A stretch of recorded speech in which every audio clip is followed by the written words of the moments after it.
सभी को राम राम, सभी को नमस्कार। आपके अपने YouTube channel Rajasthan GK study के नॉलेज क्लास पर आपको स्वागत और हार्दिक अभिनंदन है। आशा और उम्मीद है कि आप सभी अच्छे होंगे। तो यहाँ पर राजस्थान जीके के आपको जियोग्राफी के, आर्ट ऑफ कल्चर के और हिस्ट्री के इंपोर्टेंट क्वेश्चन सॉल्व करवाए जा रहे हैं और एग्जाम की दृष्टि से ये क्वेश्चन आपके लिए वेरी वेरी इंपॉर्टेंट रहने वाले हैं, क्योंकि अब थ्योरी पढ़ने का समय जा चुका है। बीएसटी से परीक्षा में बहुत कम समय बचा है और जो भी आपको यहाँ पर पढ़ाया जा रहा है वो एग्जाम की दृष्टि से आपके लिए वेरी वेरी इंपॉर्टेंट रहने वाला है। तो क्लास स्टार्ट करने से पहले आप सभी से रिक्वेस्ट है कि क्लास को एक बार ज्यादा से ज्यादा शेयर कर दीजिए और फटाफट क्लास के साथ जुड़ जाइए।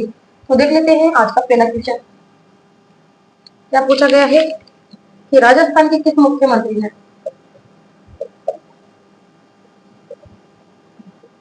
राजस्थान के किस मुख्यमंत्री ने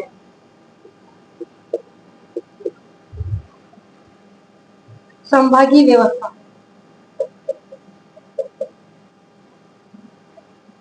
संभागीय व्यवस्था को समाप्त कर दिया। समाप्त कर दिया था। ऑप्शन आपको दे दी गए हैं, नाम दे दी गए हैं यहाँ पर। जयनारायण व्यास,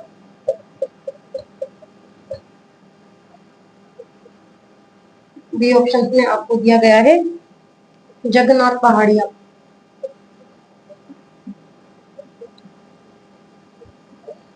D option sorry C option में आपको दिया गया है मोहनलाल सुखाड़िया।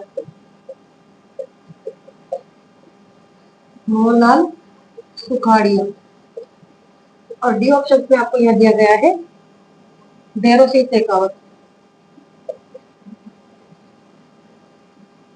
बताइए क्वेश्चन नंबर 1 का क्या राइट आंसर आप करोगे? फटाफट बता दीजिए मुझे इसका आंसर क्या होगा। कि राजस्थान में है जो कि संभागीय, राजस्थान के किस मुख्यमंत्री ने संभागीय व्यवस्था को समाप्त कर दिया था? संभागीय जो व्यवस्था है इसकी शुरुआत किसके द्वारा की गई थी? बताइए। संभागीय व्यवस्था, संभागीय व्यवस्था की शुरुआत वो की गई थी हीरालाल शास्त्री के द्वारा। और कब की गई थी? 1949 में। किसके द्वारा की गई थी? हीरालाल शास्त्री के द्वारा। और संभागीय जो व्यवस्था है इसको जो समाप्त है ये किया गया था 1952 में। और किसके द्वारा समाप्त किया गया था संभागीय व्यवस्था को? मोहनलाल सुखाड़िया के द्वारा। ध्यान में रखना, मोहनलाल सुखाड़िया द्वारा समाप्त कर दिया गया था 1952 में। ठीक है, यहाँ राइट आंसर हमारा सी ऑप्शन हो जाएगा। या फिर क्वेश्चन बनकर आ सकता है कि जो संभागीय व्यवस्था है इसकी पुनः शुरुआत कब की गई थी? बताइए। संभागीय जो व्यवस्था है इसकी पुनः शुरुआत अगर पूछ ली जाए तो आप क्या करोगे? संभागीय व्यवस्था की पुनः शुरुआत, पुनः शुरुआत वो की गई थी 1987 में। और किसके द्वारा की गई थी? हरिदेव जोशी के द्वारा। क्वेश्चन यहाँ से भी बनकर आ सकता है कि संभागीय जो व्यवस्था है इसकी जो शुरुआत है सर्वप्रथम किसके द्वारा की गई थी? तो हीरालाल शास्त्री के द्वारा। कब की गई थी? 1949 में। और संभागीय व्यवस्था को समाप्त किया था 1952 में मोहनलाल सुखाड़िया द्वारा। और संभागीय व्यवस्था की फिर पुनः शुरुआत की थी हरिदेव जोशी के द्वारा 1987 में। ठीक है, right answer C option. Question number देख लेते हैं। तो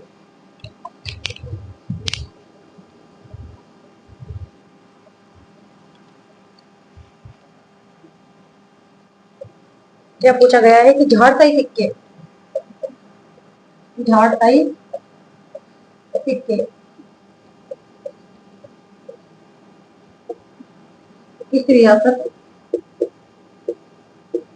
से संबंधित?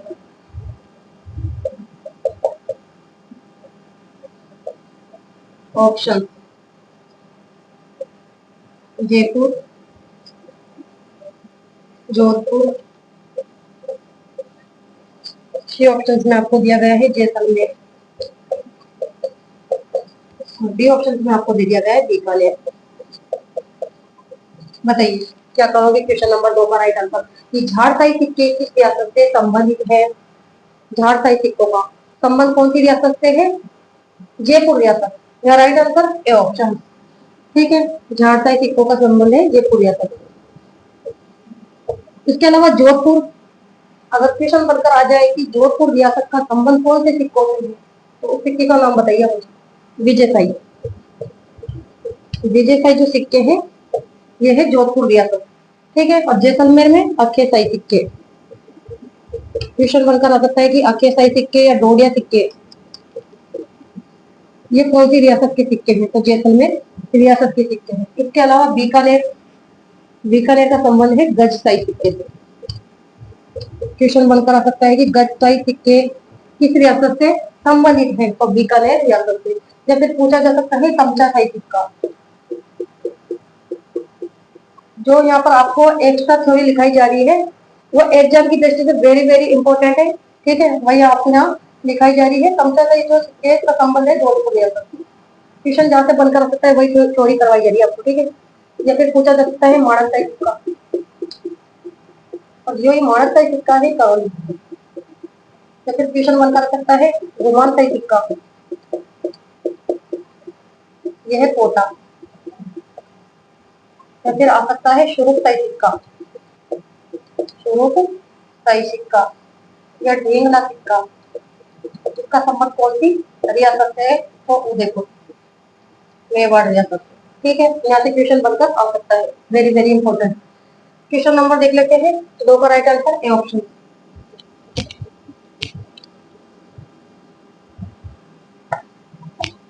क्वेश्चन नंबर 3,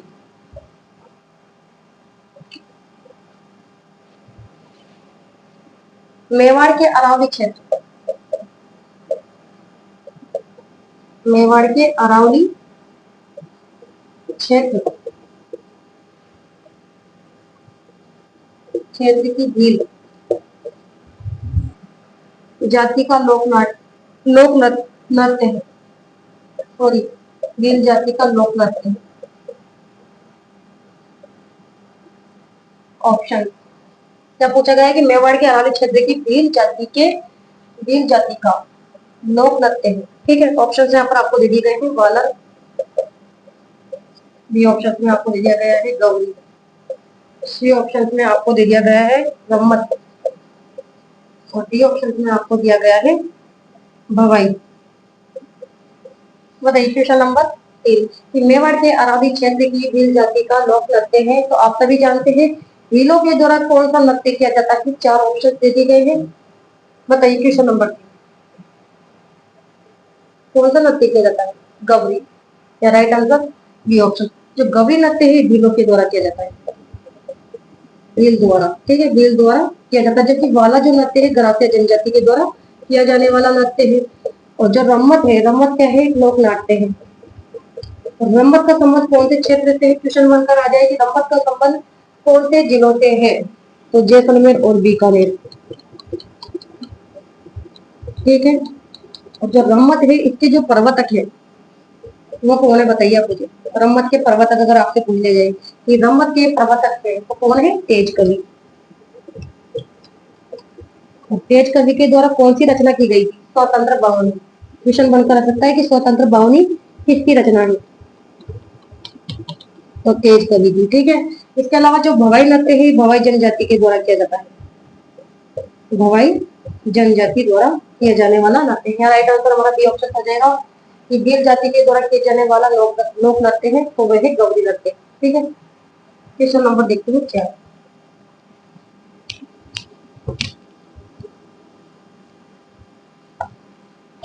क्वेश्चन नंबर 4 में आपसे क्या पूछा गया है कि मुगल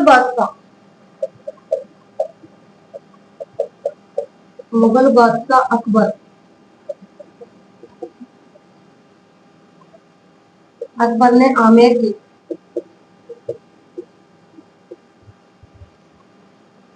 मान सिंह को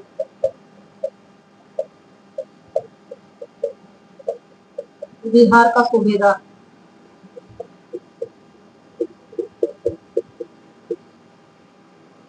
कब बनाया, कब बनाया। ऑप्शन आपको दे दी गए यहाँ पर क्या क्या, 1585,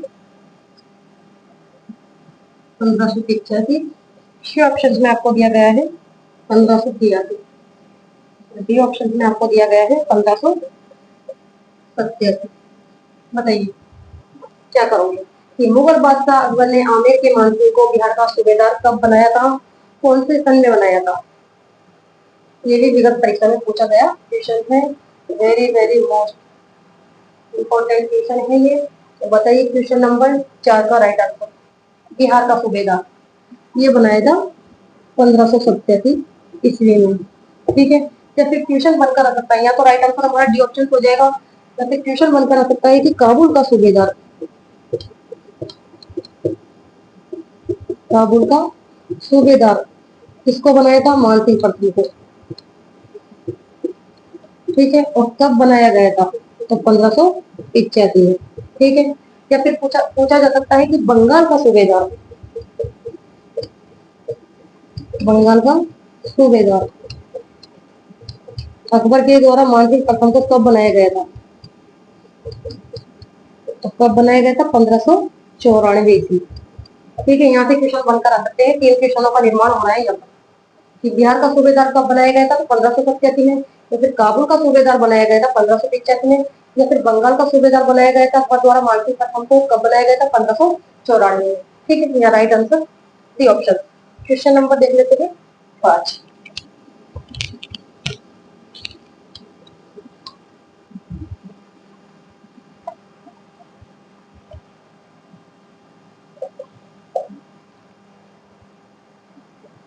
निम्न में से किस शहर को,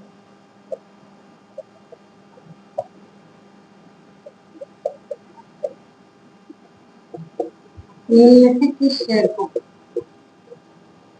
city of, city of state wealth कहा जाता है। ऑप्शन कोटा, धोबी, झालावाड़, बी ऑप्शन में दिया गया है अलवर।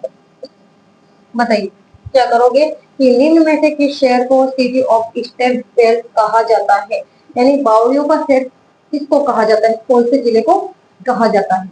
क्या ऑप्शन बताइए, फटाफट आंसर। बूंदी को, या राइट आंसर बी ऑप्शन। ठीक है, बावड़ियों का शहर,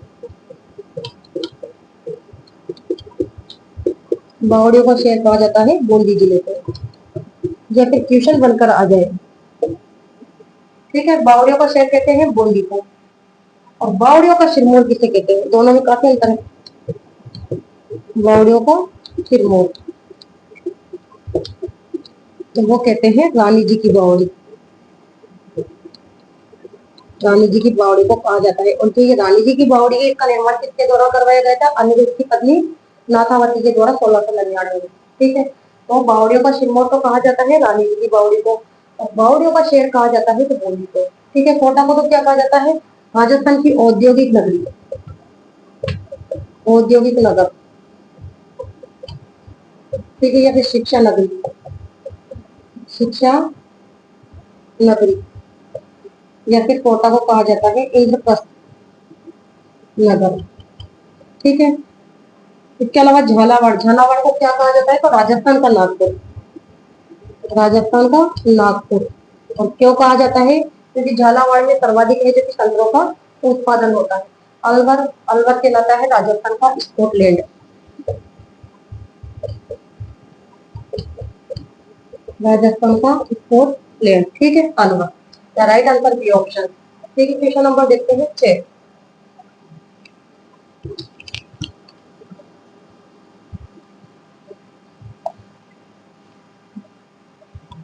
जहां से मुझे लग रहा है कि क्वेश्चन बनकर आ सकते हैं, वही यहाँ पर आपको सोल्व करवाया जा रहा है। ठीक है, और वही स्टोरी आपको पढ़ाई जा रही है। क्वेश्चन नंबर देख लेते हैं कि मारवाड़ के किस शासक, मारवाड़ की किस शासक को ब्रिटिश सरकार द्वारा grand commander of the star of the sorry of India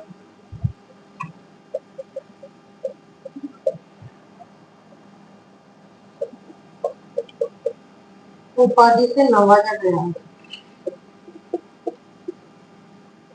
नवाजा गया, very very most important question. Option में दिए गए हैं आपको, नाम दे दिए गए हैं। हनुमंत सिंह, हनुमंत सिंह। बी ऑप्शन में उमेद सिंह। सी ऑप्शन में आपको दिया गया है सुमेर सिंह।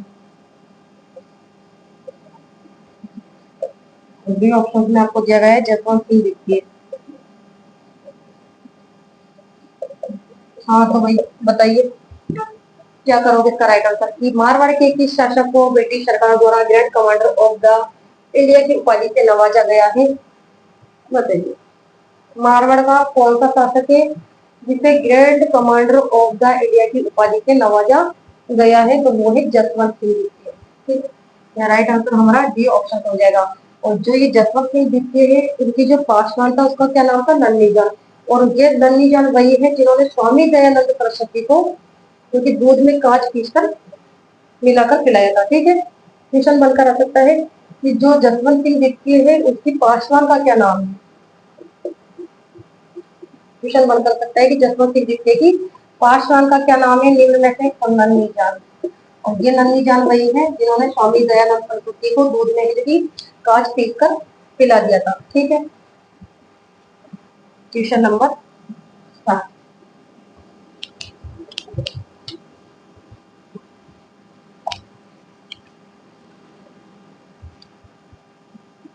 क्वेश्चन नंबर 7 में आपसे पूछा गया है कि निम्न में से असंगत है।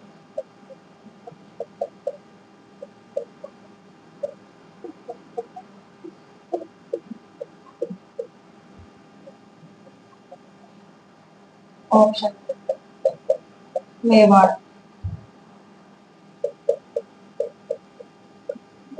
माणिक्यलाल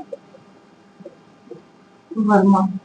बी ऑप्शन में आपको दिया गया है मारवाड़, लेनूराम शर्मा। सी ऑप्शन में आपको दिया गया है धौलपुर प्रजामंडल। ये प्रजामंडल है, ठीक है, ये प्रजामंडल है और यहाँ पर संस्थापक ज्वाला प्रसाद।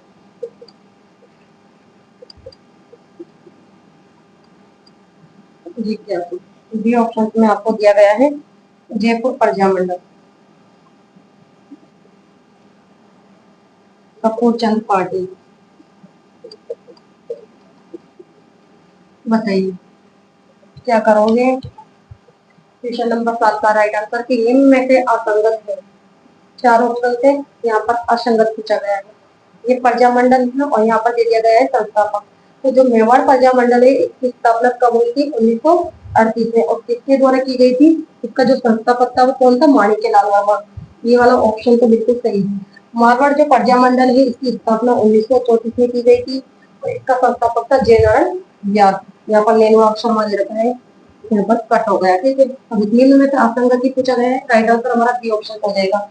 धौलपुर जो प्रजामंडल है इसकी स्थापना की गई थी सन 1936 में और इसके जो संस्थापक थे उनका नाम था ज्वाला प्रसाद जिज्ञासु।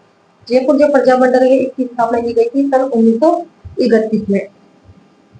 किसके द्वारा की गई थी, कपूरचंद पाटनी के द्वारा। ये वाला ऑप्शन भी सही है, ये भी सही है और ये भी सही है। यहाँ राइट आंसर हमारा बी ऑप्शन हो जाएगा क्योंकि जो मारवाड़ प्रजामंडल है उसकी स्थापना 1934 में जयनारायण व्यास के द्वारा की गई थी। जैसे जो नेनूराम शर्मा है इसके द्वारा तो भारतीय प्रजामंडल की स्थापना की गई थी। भारतीय प्रजामंडल 1934 में। भारतीय प्रजामंडल का संस्थापक आपसे पूछा जाए तो नेनूराम शर्मा है। ठीक है, क्वेश्चन नंबर देख लेता हूँ।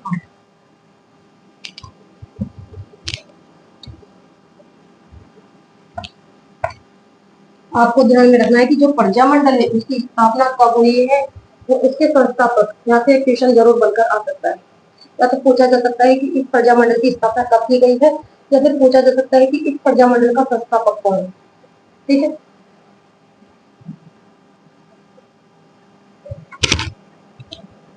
राजस्थान की किस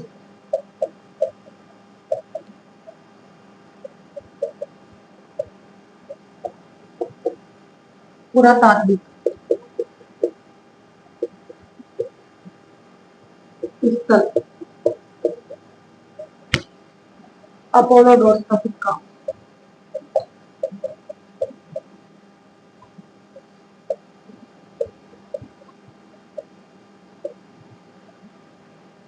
प्राप्त हुआ। ऑप्शन, यहाँ पर सभ्यता के नाम दे दिए गए आपको, गिनो। बी ऑप्शन में आपको दिया गया है रंग, सी ऑप्शन में आपको दिया गया है रेड, और डी ऑप्शन में आपको दिया गया है बालाघी। बताइए क्या करोगे राइट आंसर। राजस्थान के किस पुरातात्विक स्थल से अपोलोडोर का सिक्का प्राप्त हुआ। जो अपोलोडोर का सिक्का है ये कौन सी सभ्यता से प्राप्त हुआ था। रेड सभ्यता,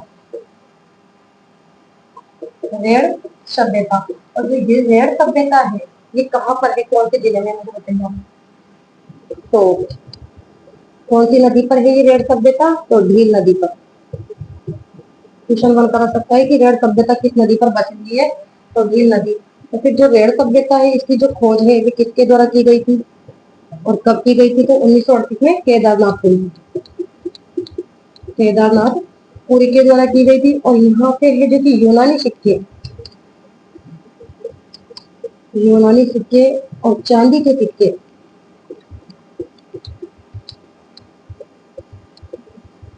और बड़ी मात्रा में लोहे की सामग्री प्राप्त की गई है।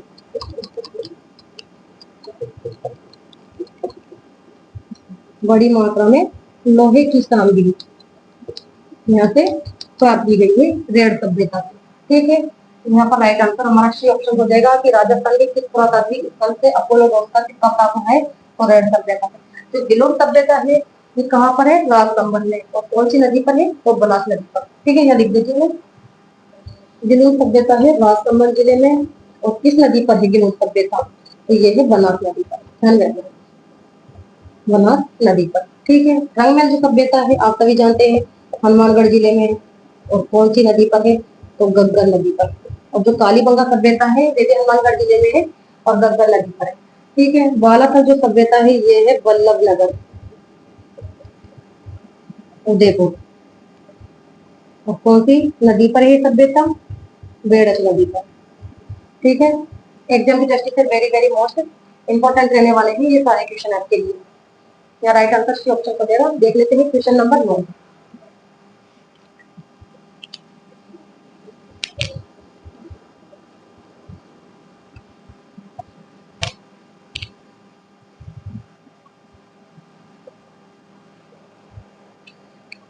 पूछा गया है कि दिल्ली काव्य जिसमें युद्ध में नायक, युद्ध में नायक की वीरता का वर्णन हो, वीरता का वर्णन हो कहलाता है।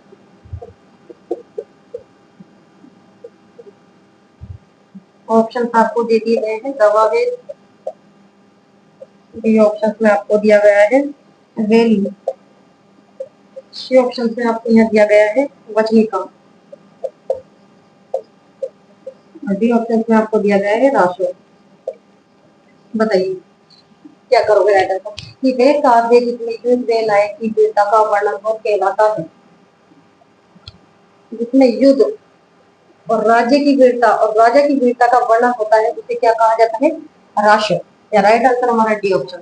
ठीक है, तो जिसमें युद्ध व नायक की वीरता का वर्णन किया हो उसे कहते हैं राशो। दवावेद क्या है कि दवावेद में तो राजा का गुणगान या फिर राज्य वैभव का वर्णन होता है। ठीक है, दवावेद इसमें तो होता है राजा का गुणगान या फिर राज्य वैभव का वर्णन, राज्य वैभव का वर्णन या फिर युद्ध का वर्णन, युद्ध का वर्णन हो, उसे क्या कहते हैं? उसे तो कहते हैं दवावेद। ठीक है। और वैली किसे कहते हैं आप बताइए? वैली में होता है धार्मिक और ऐतिहासिक वर्णन। ठीक है। वैली धार्मिक एवं ऐतिहासिक वर्णन क्वेश्चन बनकर आ सकता है कि उसे क्या कहते हैं जिसमें धार्मिक और ऐतिहासिक वर्णन हो, तो उसे कहते हैं वैली। या फिर दवावेद किसे कहते हैं? जिसमें राजा का गुणगान हो, या राज्य के देवों का वर्णन हो, या फिर युद्ध का वर्णन हो। और वचनिका किसे कहते हैं? गद्य और पद की रचना। ध्यान पूर्वक पढ़ने की जरूरत है आपको। गद्य पद की रचना क्वेश्चन बनकर आ सकता है कि गद्य और पद की रचना क्या कहलाती है निम्न में से? तो ऑप्शन वहां पर आपको दिए जा सकते हैं। तो गद्य और पद की जो रचना है वे कहलाती है वचनिका। ठीक है। क्वेश्चन नंबर 10,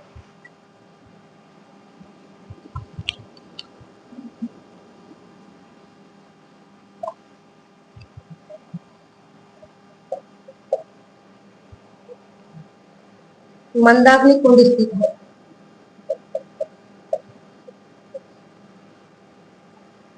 मंदाकिनी कुंड स्थित है?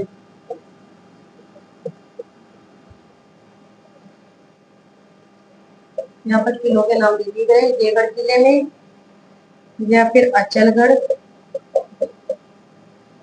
सी ऑप्शन में आपको दिया गया है कुंभलगढ़।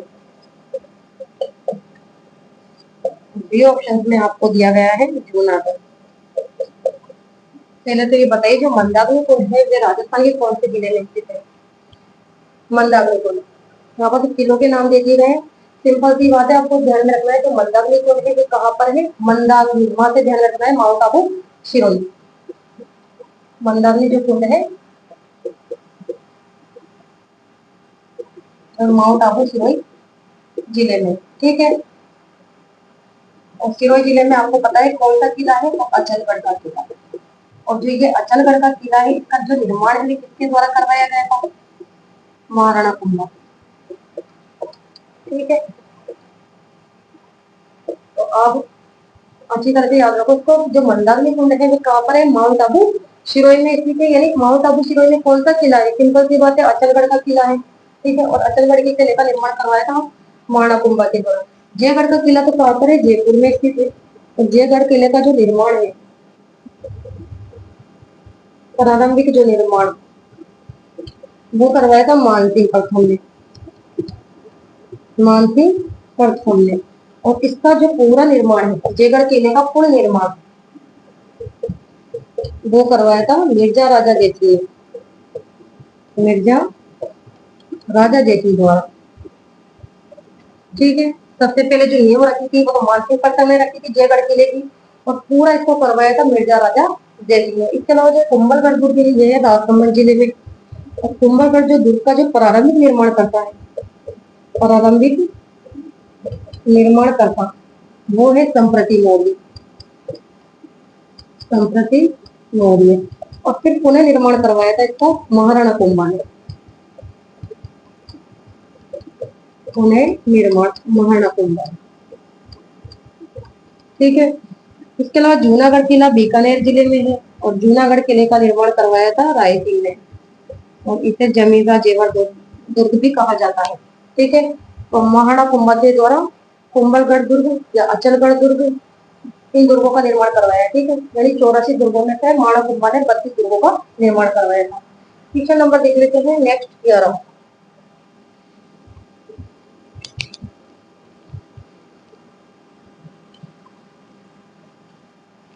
ऑप्शन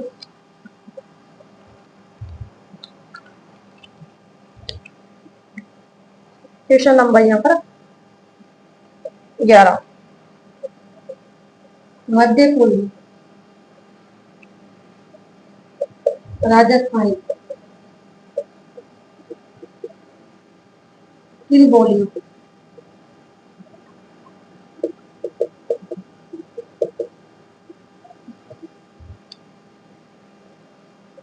किन बोलियों को शामिल किया गया है? शामिल किया गया है। बस ऑप्शंस में ही चेंज किया जाता है आपके। यहाँ पर ऑप्शंस दे दिए गए हैं आपको, मेवाती और अहिरवाटी। बी ऑप्शन में आपको दिया गया है मालवी, निमाड़ी। सी ऑप्शन में आपको दिया गया है मेवाड़ी और वावड़ी। और डी ऑप्शन में आपको दे दिया गया है ढूंढाड़ी और हाड़ौती। बताइए क्या करोगे राइट आंसर। कि मध्य पूर्वी राजस्थान में किन बोलियों को शामिल किया गया है, यानी राजस्थान के मध्य और पूर्व में कौन सी बोली बोली जाती है। मध्य और पूर्व की बात कर रहा है, मध्य और पूर्व की बात कर रहा है। अब देख लीजिए कि मध्य और पूर्व में कौन सी बोली बोली जाती है। एक तो बोली जाती है मध्य में ढूंढाड़ी, इसके अलावा पूर्व में हाड़ौती। ठीक है, तो राइट आंसर हमारा डी ऑप्शन हो जाएगा। जबकि जो मेवाड़ी भाषा है ये राजस्थान के उदयपुर, भीलवाड़ा, चित्तौड़गढ़ और राजसमंद जिले में बोली जाती है। और जो ढूंढाड़ी भाषा है तो जयपुर, टोंक, अजमेर, दौसा।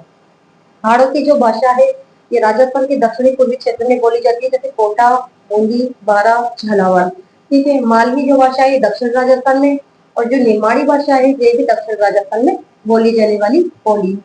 इसके अलावा जो मेवाती बोली है ये राजस्थान के अलवर और भरतपुर में बोली जाती है। और जो अहिरवाटी बोली है राजस्थान के कौन से क्षेत्र में बोली जाती है, तो उत्तरी और पूर्वी क्षेत्र में। ठीक है, इस प्रकार से आपको ध्यान में रखना है। यहाँ राइट आंसर हमारा डी ऑप्शन। क्वेश्चन नंबर देखते हैं। हाँ, क्वेश्चन वन कर सकता है कि राजस्थान के उत्तरी और पूर्वी क्षेत्र में कौन सी बोली बोली जाती है। तो बताइए कि राजस्थान के उत्तरी और पूर्वी क्षेत्र में कौन सी बोली बोली जाती है, तो अहिरवाड़ी। ठीक है, क्वेश्चन नंबर देख लेते हैं।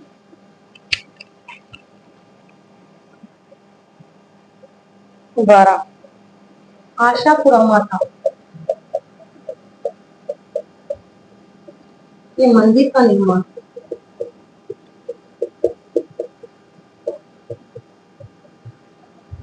किसने करवाया।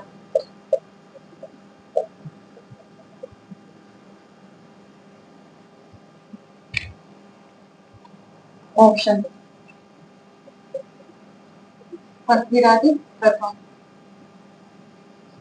बी ऑप्शन में आपको दिया गया है अर्णोराज। सी ऑप्शन में विग्रहराज चतुर्थ। और डी ऑप्शन में विग्रहराज द्वितीय। बताइए कि आशापुरा माता के मंदिर का निर्माण किसने करवाया। यहाँ पर 4 ऑप्शन दिए गए हैं। तो जो आशापुरा माता इसके जो मंदिर का निर्माण करवाया था वो करवाया था विग्रहराज द्वितीय द्वारा। ठीक है, यहाँ राइट आंसर हमारा डी ऑप्शन हो जाएगा। और विग्रहराज द्वितीय वही शासक है जिसने चालुक्य शासक मूलराज प्रथम को हराकर गुजरात पर विजय प्राप्त की थी। क्वेश्चन बनता रह सकता है कि जो विग्रहराज द्वितीय है इसने कौन से शासक को हराया था गुजरात की, तो मूलराज प्रथम। ठीक है, मूलराज प्रथम को हराकर गुजरात पर इसने विजय प्राप्त की थी। जबकि जो विग्रहराज द्वितीय है इनके द्वारा तो संस्कृत पाठशाला का निर्माण करवाया गया था। संस्कृत पाठशाला का निर्माण। और चौहानों का स्वर्णकाल किस शासक के काल को कहा गया है, तो विग्रहराज चतुर्थ के काल को कहा गया है। और अर्णोराज के द्वारा आना सागर झील का निर्माण, आना सागर झील का जो निर्माण अर्णोराज के द्वारा करवाया गया था सन 1133 में। या फिर पुष्कर में बड़ा मंदिर का निर्माण, पुष्कर में बड़ा मंदिर बनवाया कौन से शासक ने बनवाया था, अर्णोराज। ठीक है, पृथ्वीराज प्रथम। पृथ्वीराज जो प्रथम है इनको कौन सी उपाधि दी गई है, मुझे बताइए। पृथ्वीराज प्रथम को कौन सी उपाधि दी गई है। क्वेश्चन बनकर आ जाए तो क्या करोगे, परम भट्टारक महाराजा, महाराजा धीराज परमेश्वर की उपाधि दी गई है पृथ्वीराज प्रथम को। और पृथ्वीराज जो प्रथम है इनके पुत्र का क्या नाम था, इनके पुत्र का क्या नाम था, अजय राज। और ये अजय राज वंशी शासक थे जिन्होंने अजमेर की स्थापना की थी सन 1113 ईस्वी में। ठीक है, क्वेश्चन नंबर देख लेते हैं नेक्स्ट।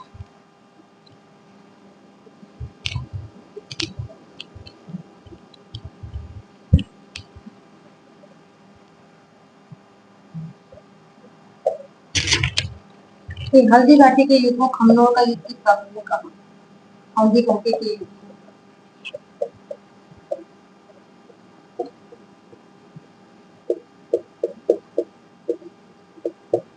खमनोर का युद्ध किसने कहा?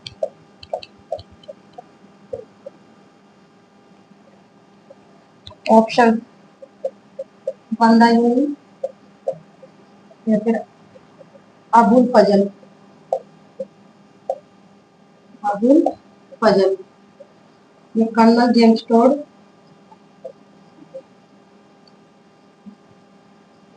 डी ऑप्शन में मुंशी देवी। बताइए कि हल्दी घाटी के युद्ध को खमनोर का युद्ध किसने कहा? हल्दी घाटी का युद्ध कब हुआ था?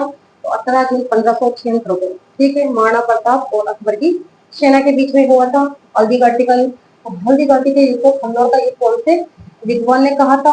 तो वो कहा था अबुल फजल ने। ठीक है, और हल्दी घाटी के युद्ध को गोगुंदा का युद्ध, क्वेश्चन बनकर आ जाएगी, हल्दी घाटी के युद्ध को गोगुंदा का युद्ध कौन से विद्वान ने कहा था? तो वो कहा था बंदाई ने। तो फिर हल्दी घाटी के युद्ध को मेवाड़ की थर्मोपल्ली कहा है। मेवाड़ की थर्मोपल्ली, कर्नल जेम्स टोड ने। तीनों में काफी अंतर है। हल्दी घाटी के युद्ध को खमनोर का युद्ध अबुल फजल ने, या फिर हल्दी घाटी के युद्ध को गोगुंदा का युद्ध किसने कहा था? तो बंदाई ने। ठीक है, या फिर हल्दी घाटी के युद्ध को मेवाड़ की थर्मोपल्ली किसने कही है? तो कर्नल जेम्स टोड ने। क्वेश्चन नंबर 14,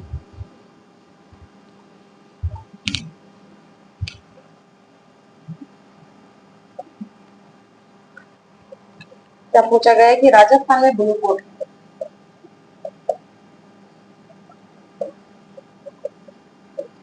राजस्थान में ब्लू कोट का सर्वाधिक विकास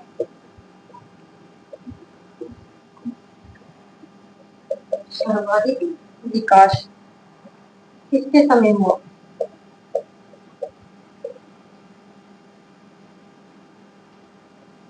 ऑप्शन राम सिंह द्वितीय, बी ऑप्शन में ईश्वरी सिंह, सी ऑप्शन में आपको दिया गया है मान सिंह, डी ऑप्शन में आपको दिया गया है सवाई देवी। बताइए क्या करोगे राइट आंसर? कि राजस्थान में ब्लू पोट्री का सर्वाधिक विकास किसके समय में हुआ था? ब्लू पोट्री की जो कला है ये राजस्थान के कौन से जिले से संबंधित है? जयपुर जिले से। ब्लू पोट्री के लिए जाना जाता है जयपुर जिला। ठीक है, और जो ब्लू पोट्री है इसकी कला को कौन लाए थे? तो मान सिंह प्रताप। ठीक है, ब्लू पोट्री का जो सर्वाधिक विकास है इसमें अंतर है। ठीक है, वो हुआ था राम सिंह द्वितीय के समय में। तो यहाँ पर यही तो पूछा गया है कि ब्लू पोट्री का सर्वाधिक विकास किस शासक के समय में हुआ था? तो राम सिंह द्वितीय। तो फिर ब्लू पोट्री की कला को कौन लेकर आए थे? तो मान सिंह प्रथम लेकर आए थे। ठीक है, और जो ब्लू पोट्री है वो जयपुर की परंपरागत शिल्प है। और इसके जो प्रसिद्ध कलाकार है, प्रसिद्ध कलाकार का नाम भी पूछा जा सकता है, तो वो है कृपाल सिंह शेखावत। कृपाल सिंह शेखावत। और इन्हें है जो कि ब्लू कॉफी की कला के लिए 1974 में पद्मश्री पुरस्कार से सम्मानित किया गया था। ठीक है, ब्लू कॉफी। इसके अलावा क्वेश्चन बनकर आ सकता है कि ब्लैक कॉफी के लिए कौन सा जिला जाना जाता है? तो वो है कोटा। ठीक है, या फिर पूछा जा सकता है सुनहरी कॉफी के लिए कौन सा जिला जाना जाता है? बताइए सुनहरी कॉफी के लिए कौन सा जिला जाना जाता है? तो बीकानेर। या फिर पूछा जा सकता है कि कागजी कॉफी के लिए कौन सा जिला जाना जाता है? कागजी कॉफी, तो अलवर। या फिर पूछा जा सकता है कि पोखरण कॉफी के लिए कौन सा जिला जाना जाता है? तो पोखरण जैसलमेर। पोखरण पोट्री इसके लिए जाना जाता है पोखरण जैसलमेर। ठीक है, तो यहाँ राइट आंसर हमारा क्या हो जाएगा? राम सिंह द्वितीय। पूछा गया है कि राजस्थान में ब्लू कॉफी का सर्वाधिक विकास किस शासक के समय में हुआ था? तो राम सिंह द्वितीय के समय में। ठीक है, क्वेश्चन नंबर देख लेते हैं लास्ट।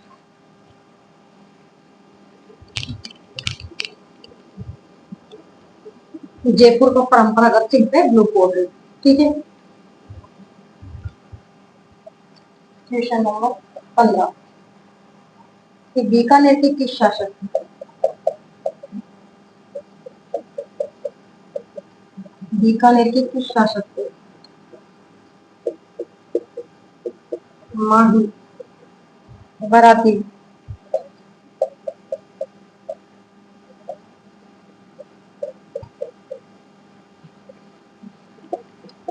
प्रदान की गई,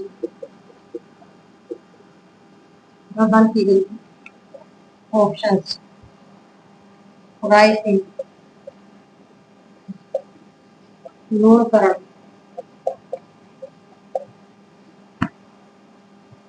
सी ऑप्शंस में महाराजा अनूप सिंह,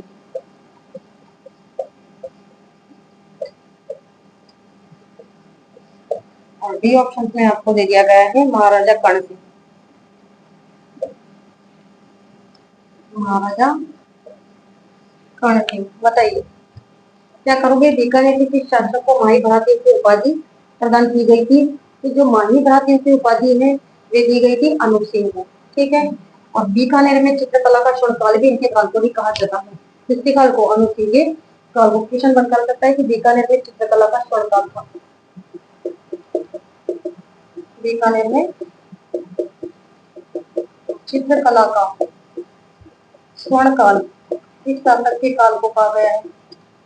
तो वो अनूप सिंह के काल को कहा गया है। और माही भराती की उपाधि दी गई है किसको? अनूप सिंह को। और किसके द्वारा दी गई है उपाधि? उपाधि ये तो पता है भाई, माही भराती की उपाधि दी गई है। माही भराती की उपाधि अनूप सिंह को दी गई है। ठीक है, लेकिन किसके द्वारा दी गई है? औरंगजेब द्वारा। ये भी ध्यान में रखना है, औरंगजेब द्वारा। ठीक है, ये राइट आंसर हमारा सी ऑप्शन हो जाएगा। देखिए राजपूताने का जो कर्ण है, राजपूताने का जो कर्ण है वे तो कहा गया है राय सिंह को। और कलयुग का कर्ण, दोनों में काफी अंतर है। कलयुग का कर्ण वो कहा गया है लोणकरण। ठीक है, यहाँ पे याद रख लेना ला है लोणकरण। कलयुग का कर्ण को कहा गया है लोणकरण को, या राजपूताने का जो कर्ण है वह कहा गया है राय सिंह को। ठीक है, इसके अलावा जो महाराजा जो कर्ण सिंह थे, ये जो महाराजा कर्ण सिंह थे इनके द्वारा है जो कौन सी रचना लिखी गई है मुझे बताइए आप, या फिर इनको कौन सी उपाधि दी गई है कर्ण सिंह को? जांगलदार बादशाह। क्वेश्चन बनता आ सकता है, वेरी वेरी इंपॉर्टेंट कि जांगलदार बादशाह की उपाधि कौन से शासक को दी गई है? बीकानेर के किस शासक को दी गई है? तो महाराजा कर्ण सिंह। और ये उपाधि किसके द्वारा दी गई थी? तो ये उपाधि भी औरंगजेब द्वारा दी गई है। ठीक है, और जो कर्ण सिंह है इनकी जो प्रसिद्ध रचना है उसका नाम था साहित्य कल्पद्रुम। क्वेश्चन बनकर आ सकता है कि साहित्य कल्पद्रुम किसकी रचना है? तो कर्ण सिंह की। और कर्ण सिंह का जो दरबारी विद्वान था वो कौन था? गंगाधर मैथिल, जिनके द्वारा कर्णभूषण और काव्य डाकनी जैसे ग्रंथों की रचना की गई है। क्वेश्चन बनकर आ सकता है जैसे कि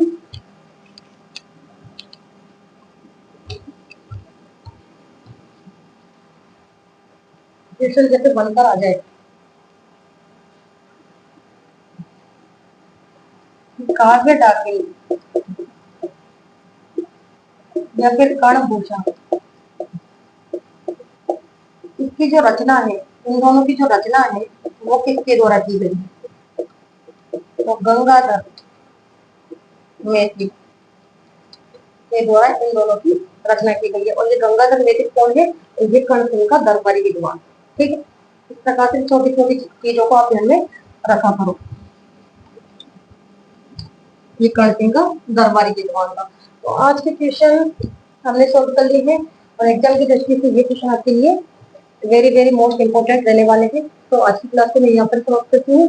क्लास अगर आपको अच्छी लगी हो तो लाइक करो, शेयर करो, और चैनल पर पहली बार आए हो तो चैनल को सब्सक्राइब करना ना भूलें। तो नेक्स्ट क्लास में मिलते हैं, तब तक के लिए धन्यवाद। Thank you so much.